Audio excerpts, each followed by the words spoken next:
Ria dan Tata Ruang, Kepala Badan Pertanahan Nasional Agus Harimurti Yudhoyono diundang Bank Dunia untuk berbagi cerita penanganan reforma agraria di Indonesia.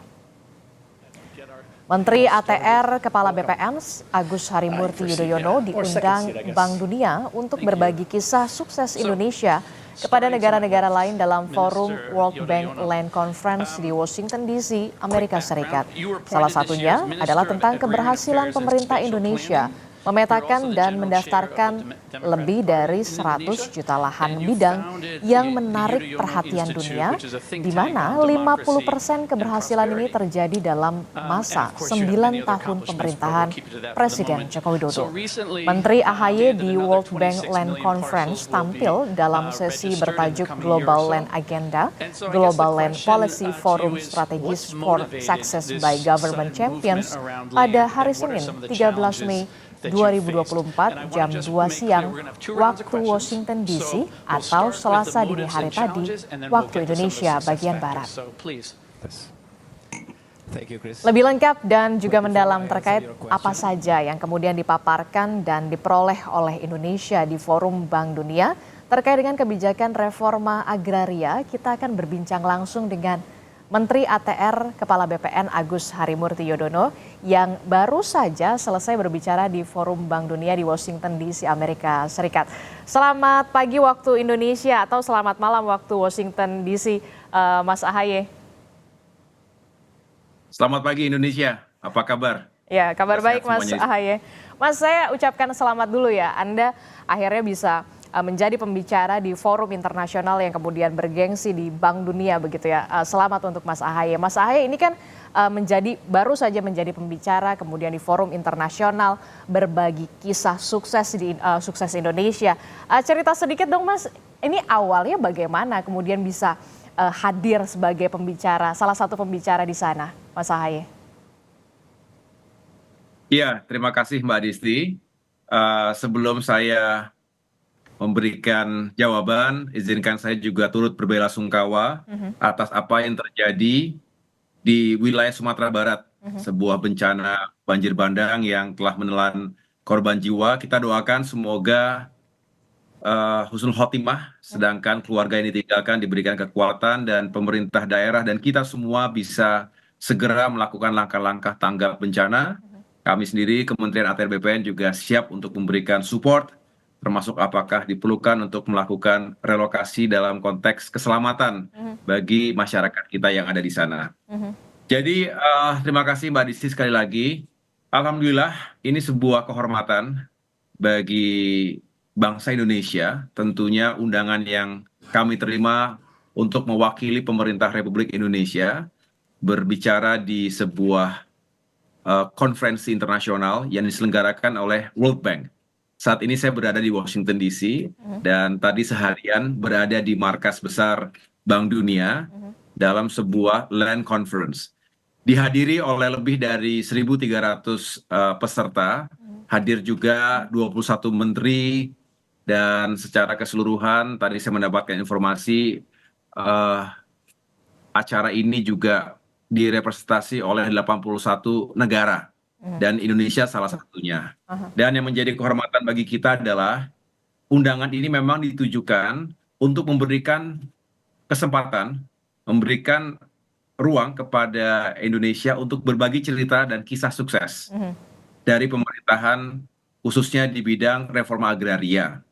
Dan ketika saya mendapatkan izin tentunya dari Bapak Presiden Joko Widodo, tentu kami siapkan dengan baik. Saya bersama dengan delegasi Kementerian ATR BPN. Jadi saya tidak sendirian, ada sejumlah pejabat teras lainnya, termasuk Sekjen, Dirjen, dan para Dirjen. Disinilah saya merasa bahwa Indonesia memiliki hal-hal baik untuk dibagi dengan para sahabatnya, termasuk juga menceritakan apa saja yang menjadi tantangan yang kita hadapi selama ini. Oleh karena itu, saya tentunya memiliki harapan besar dengan kerja keras sekaligus juga kolaborasi dengan berbagai elemen yang ada selama ini, baik pemerintahan di pusat maupun daerah, maupun lintas kelembagaan, termasuk juga private sectors dan masyarakat umum, bahwa reforma agraria benar-benar bisa kita jalankan, menghadirkan keadilan dan juga kesejahteraan untuk rakyat di bidang pertanahan. Oke, kan kalau kita lihat ya, Mas Ahaye, Mas Menteri, ini kan bersanding juga dengan beberapa panelis lainnya begitu sebagai pembicara di forum internasional, membagikan kisah sukses bagaimana soal reforma agraria khususnya di Indonesia yang tentu saja tantangannya pastinya tidak mudah begitu. Apa yang kemudian Anda sampaikan di hadapan ribuan para peserta, bahkan tadi juga Anda menyebutkan ada lebih dari 20 menteri dari berbagai belahan dunia yang juga hadir di sana, Mas Menteri? Iya, salah satu yang menjadi pencapaian dan ini diapresiasi oleh Bank Dunia sehingga mereka memberikan kesempatan yang sangat baik ini kepada kita adalah program pendaftaran tanah sistematis lengkap (PTSL) disingkat, yang biasa kita gunakan terminologi tersebut di Indonesia, yang intinya adalah kita bisa melakukan secara sistematis, secara menyeluruh dan lengkap sertifikasi bagi para pemilik tanah, dan ini dilakukan secara masif. Tentunya ini penting. Tadi saya sampaikan ada 3 hal, Mbak Adisti, bahwa dengan memiliki sertifikat tanah ini memberikan kepastian hukum hak atas tanah, baik untuk individu, korporasi, dan juga tentu pemerintah, karena pemerintah punya aset-aset yang juga harus diyakinkan statusnya. Kemudian kita juga tadi menceritakan sejumlah kisah perjalanan yang saya lakukan selama 3 bulan atau sejak dilantik menjadi menteri oleh Bapak Presiden Jokowi. Pertemuan dengan masyarakat, ketika masyarakat ini memang menantikan setelah berpuluhan tahun, belasan tahun, berada dalam sebuah lokasi, tinggal di sebuah rumah, tetapi tidak punya sertifikat tanah yang resmi. Nah, ini bahaya karena tidak punya kepastian. Bisa juga kemudian hal kedua ini kita mengatakan ada legal protection. Jadi dengan sertifikat tanah kita berharap juga terlindung warga kita dari misalnya aksi penyerobotan tanah. Tadi saya mengatakan ini praktik-praktik mafia tanah juga masih terjadi di sana-sini, merugikan rakyat dan juga negara. Tetapi juga yang tidak kalah penting adalah bagaimana, ini yang juga menjadi perhatian, dengan sertifikat tanah yang kita miliki itu bisa menghadirkan akses terhadap ekonomi. Kita tahu bahwa banyak sekali masyarakat yang memiliki tantangan atau keterbatasan di bidang modal usaha. Kita tahu ada 65 juta pelaku UMKM se-Indonesia, menyerap lapangan pekerjaan yang begitu luas, termasuk berkontribusi signifikan terhadap PDB. Nah, ketika mereka punya akses modal yang lebih baik, diantaranya jika karena memiliki sertifikat tanah secari kertas yang bisa dijadikan jaminan modal usaha, ini menurut saya akan menghadirkan efek bola salju yang luar biasa secara ekonomi. Jadi 3 hal itu, samping nanti saya juga bisa menceritakan apalagi yang menjadi faktor penentu sukses dari program-program yang saya sampaikan tadi. Oke, tadi kan Anda menyebutkan kemudian ada beberapa terobosan begitu yang dilakukan oleh Kementerian ATR di masa pemerintahan Presiden Joko Widodo selama 9 tahun begitu. Nah, salah satunya adalah soal bagaimana pemberian sertifikat tanah, kemudian yang begitu masif untuk memberikan kepastian hukum, termasuk juga dampaknya dari segi ekonomi. Nah, Anda melihat respon peserta yang hadir itu bagaimana? Apakah kemudian ada pertanyaan seru dan juga menarik dari para peserta untuk Anda, Mas Menteri?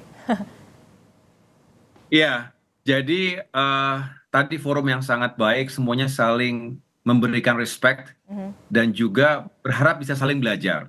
Saya juga menyampaikan dengan humble bahwa apa yang dilakukan Indonesia ini ya tentu kerja keras, tapi juga setelah mengalami berbagai ups and downs. Dan setelah saya menyampaikan apa saja tantangannya, ketika kemudian ditanya oleh moderator dan juga tentunya pertanyaan dari floor begitu yang dirangkum oleh sang moderator, ditanyakan, lalu faktor apa saja yang menjadi kunci kesuksesan? Saya jawab 3 hal. Apa? Boleh saya ceritakan di sini, Mbak Disti ya. Jadi yang pertama, tentu faktor kepemimpinan dan manajemen. Ini tidak terlepas dari bagaimana seorang pemimpin di semua tingkatan bisa mentranslasikan, dari visi besar menjadi strategi, strategi menjadi action, menjadi aksi di lapangan. Dan ini harus bisa mengorkestrasi segala sumber daya yang kita miliki. Ini terjadi dan oleh karena itu bisa menghadirkan berbagai perubahan-perubahan yang mendasar yang tadinya pada tahun 2017 itu tercatat ada 46 juta bidang tanah yang terdaftar dan kemudian bisa kita keluarkan sertifikat kepada warga. Betul. Itu 2017. 7 tahun kemudian per hari ini tahun 2024, alhamdulillah telah terjadi peningkatan yang cukup signifikan hingga hampir 250%. Saat ini ada 112 juta bidang tanah yang sudah terdaftar dan kita sertifikatkan. Dan mudah-mudahan akhir tahun ini bisa tercapai 120 juta bidang dan tahun depan 126 juta bidang tanah. Jadi ini yang menjadi titik tekan bahwa dengan berbagai faktor kepemimpinan, kemudian kerjasama antar lembaga, partisipasi masyarakat, kolaborasi di antara stakeholders yang ada, dapat diapresiasi oleh peserta tadi. Ini yang bisa membuat Indonesia bergerak dengan cepat dan bisa masif, sehingga hasilnya juga sangat nyata. Tapi yang terakhir, saya juga mengatakan bahwa kepemimpinan oke, partisipasi masyarakat harus. Tapi yang ketiga yang tidak boleh tinggalkan adalah bagaimana kita terus beradaptasi terhadap perubahan, terhadap kemajuan. Berikut tantangan peluangnya. Inilah yang kita harapkan dengan terus mengupgrade sistem kita, teknologi kita, SDM kita. Ini penting karena itu yang menjadi modal dasar dari setiap kemajuan. Begitu Mbak Disti. Oke, ini kan kalau tadi Anda menyebutkan bahwa memang ada peningkatan yang cukup signifikan soal bagaimana warga ataupun tanah-tanah yang kemudian bisa diberikan sertifikat atau punya kepastian hukum. Nah, Anda kan baru menjadi menteri 2 atau 3 bulan ini ya, tentu tidak mudah bagi Mas Menteri ini beradaptasi dengan kemudian banyak melakukan terobosan serta gebrakan dalam waktu yang singkat sekali dalam menjabat. Nah, ini ada sudah 2 kasus besar ya, mafia tanah yang kemudian berhasil diungkap, ada ratusan miliar kerugian negara yang bisa dicegah, sudah ada puluhan ribu sertifikat yang kemudian bisa dibagi. Mungkin ada nggak sih resep yang bisa dibagikan kepada forum dunia pada saat Anda menjadi pembicara di hadapan ribuan para peserta? Banyak sekali yang kemudian terobosan Anda lakukan, kemudian bagaimana juga penanganan yang Anda lakukan dan juga Kementerian ATR, Kepala BPN pada saat Anda menjabat dan targetnya nanti ke depan akan seperti apa? Iya, terima kasih Mbak Desi. Saya berupaya karena saya tahu waktu yang saya miliki tidak terlalu panjang dalam konteks jika kita hadapkan pada bulan Oktober 2024 ini. Tetapi justru dengan waktu yang tidak panjang itu saya tergerak untuk bisa bergerak cepat. Itulah mengapa setiap saat kita berupaya untuk belanja masalah, setiap saat saya hadirkan para dirjen, para ahli yang memang spesifik di bidang masing-masing untuk mengetahui akar permasalahan. Tadi Mbak Desi menyampaikan juga ada masalah mafia tanah dan lain sebagainya. Ini membutuhkan ketegasan dalam melakukan langkah-langkah pencegahan, tapi juga penindakan. Dan ini juga kita sampaikan karena memang tidak semua negara punya masalah yang spesifik. Tapi keunikan tadi ternyata juga di berbagai negara lainnya juga punya masalah serupa, sehingga mereka menyampaikan terima kasih telah berbagi cerita-cerita tersebut. Dan yang lain-lain. Kita juga tadi cukup banyak berbicara bagaimana administrasi pertanahan termasuk penentuan tata ruang ini semakin adaptif terhadap climate action, terhadap perubahan iklim, krisis iklim yang terjadi di mana-mana. Karena memang alokasi tanah kita kan terbatas, tanah tidak akan bertambah, penduduknya bertambah, kebutuhan kepentingan juga akan semakin bertambah, nilainya makin tinggi, konflik makin sering terjadi. Oleh karena itu pemerintah dan kita semua punya kewajiban, tentu dengan hukum yang pasti bisa dijalankan, tetapi juga dengan wisdom agar punya cara menghadirkan keseimbangan. Ini penting sekali Mbak Desi, bagaimana kita menghadirkan pertumbuhan ekonomi tinggi sekaligus meningkatkan kesejahteraan rakyat, mengurangi kemiskinan, mengurangi ketimpangan, tetapi secara bersamaan kita tetap bisa memproteksi, menjaga kelestarian lingkungan hidup kita, bumi kita, alam kita. Ini penting sehingga kebijakan nanti harus selalu diarahkan kepada menjaga keseimbangan tersebut. Contoh, saat ini Kementerian ATR BPN bersama dengan kementerian-kementerian lain yang terkait sedang melakukan revisi terhadap peraturan pemerintah nomor 18 tahun 2021 yang intinya adalah bagaimana kita bisa mengakomodasi kebutuhan kita untuk carbon trading. Carbon trading ini penting ketika kita berbicara masa depan anak cucu kita, kita tentu berharap lahan-lahan di Indonesia juga banyak yang bisa digunakan untuk menanam bukan hanya komoditas produksi, tetapi juga untuk carbon capture. Apakah tanaman sifat seperti mahoni, jati, terem besi, atau yang paling baik mangrove misalnya. Kemudian ini juga punya nilai ekonomi. Pajak masuk ke Indonesia, kemudian kita bisa menjaga lingkungan hidup kita, perusahaan atau pengusaha juga mendapatkan untung, masyarakat mendapatkan pekerjaan, jadi everybody wins. Kita berharap ini yang kita semakin gencarkan ke depan, dan sekali lagi dengan menjaga keseimbangan ini mudah-mudahan Indonesia bukan hanya dinilai sebagai warga dunia yang bertanggung jawab, tetapi juga karena kita benar-benar memperhatikan kesejahteraan rakyat kita, keadilan sekaligus kondisi lingkungan hidup kita yang harus kita jaga selamanya. Oke, begitu Mbak. Saya ucapkan terima kasih karena Anda sudah menceritakan kisah sukses bagaimana Indonesia bisa melakukan penanganan terhadap reforma agraria selama pemerintahan Presiden Joko Widodo, juga di masa kepemimpinan Anda, Mas Menteri. Mas Menteri, terakhir Mas Menteri, setelah menjadi pembicara di World Bank, kegiatan apa lagi yang nanti akan Anda lakukan di Washington DC, Mas Menteri?